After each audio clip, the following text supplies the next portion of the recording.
Good morning students, welcome back to our online classes. Students, in our last class we completed chapter number 7. Today we will start our new chapter, that is chapter number 8, and its name is soil. इसमें हम बच्चों soil के बारे में पढ़ेंगे. पहला topic जो हमारा इस चैप्टर में होगा वो होगा सॉइल फॉर्मेशन. सॉइल फॉर्मेशन होता कैसे है. सेकंड टॉपिक होगा सॉइल प्रोफाइल, सॉइल का प्रोफाइल कैसा होता है. थर्ड होगा composition of soil. Fourth properties and types of soil, soil erosion, soil pollution.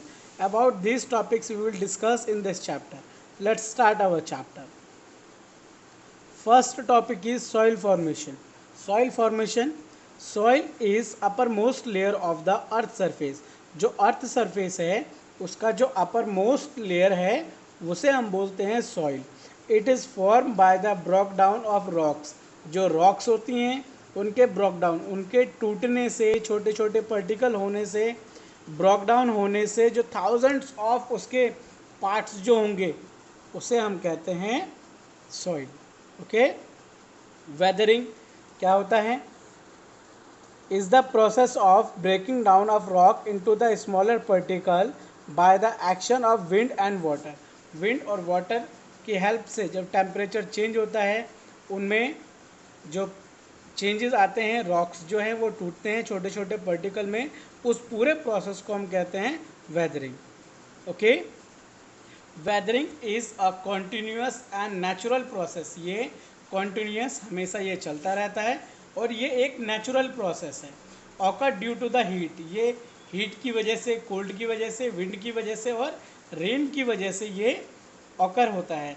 And also due to the biological factor like the roots of plants and soil organism. Okay. Sea water and rain water also major factor the formation of soil. ये जो sea water है, rain water है और ये जो दोनों है ये क्या बच्चों, ये मेजर फैक्टर है सॉइल फॉर्मेशन के. Soil in the coastal areas and mountain region. Weathering is the three types. जो वेदरिंग होती है थ्री टाइप्स की होती है, फिजिकल, केमिकल और बायोलॉजिकल. वेदरिंग, फिजिकल वेदरिंग क्या होती है. The breaking down big rocks in the smaller size. Okay. जो बिग रॉक्स होते हैं वो स्मॉलर साइज में चेंज होना, they are called physical weathering. Chemical weathering क्या होती है. Chemical weathering changing the chemical nature of the soil. जब chemical nature of soil change होता है तो उसको हम कहते हैं chemical weathering.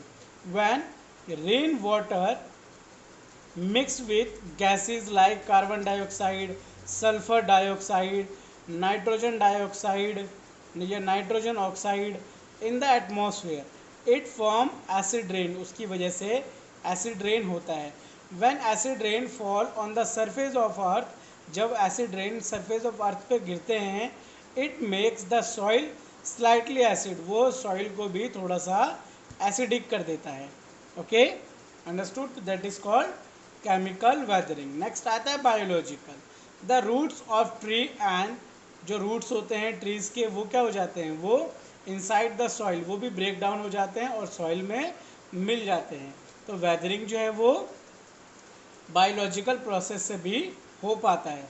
Soil form on take place in three main stages. जो सॉइल के स्टेजेस है, पहला स्टेज होता है पेरेंट्स रॉक्स, जहाँ से सॉइल बनता है, जैसे कि आप इमेज में भी देख पा रहे हैं. ओके. नेक्स्ट आता है bed rocks. Get broken down into the smaller size bye the action of wind, water change, temperature. Temperature change होने की वजह से जो बड़े बड़े रॉक्स होते हैं वो क्या होते हैं, छोटे छोटे रॉक्स में चेंज हो जाते हैं. तो पहले होते हैं पेरेंट्स रॉक. सेकंड स्टेज के अंदर क्या होता है बच्चों, further weathering continues to form smaller rocks particle. In this stage the dead plants and animals present in the soil get destroyed by the action by bacterial and other microorganism to from the humus. Humus की वजह से उसके अंदर जो presence of bacterias होते हैं वो क्या हो जाते हैं, मर जाते हैं, जैसे कि आप फिगर 8.2 में देखेंगे. नेक्स्ट स्टेज आता है third stage. In this stage minerals and salt reach deeper into the soil with water and increase the fertility. जो सॉइल की फर्टिलिटी होती है, जो उपज क्षमता होती है उसकी, उसके अंदर जो पैदावार हो पाए उसकी फर्टिलिटी इसके अंदर इंक्रीज होती है. This stage complete process of soil formation. जो थर्ड स्टेज है इसके अंदर आकर जो सॉइल फॉर्मेशन है वो पूरी क्या हो जाती है, कंप्लीट हो जाती है, जिससे कि आप इमेज 8.3 में देख सकते हैं। इसके आगे के जो टॉपिक्स हैं उन टॉपिक्स को हम डिस्कस करेंगे अपने नेक्स्ट क्लास में। Thank you for watching this video.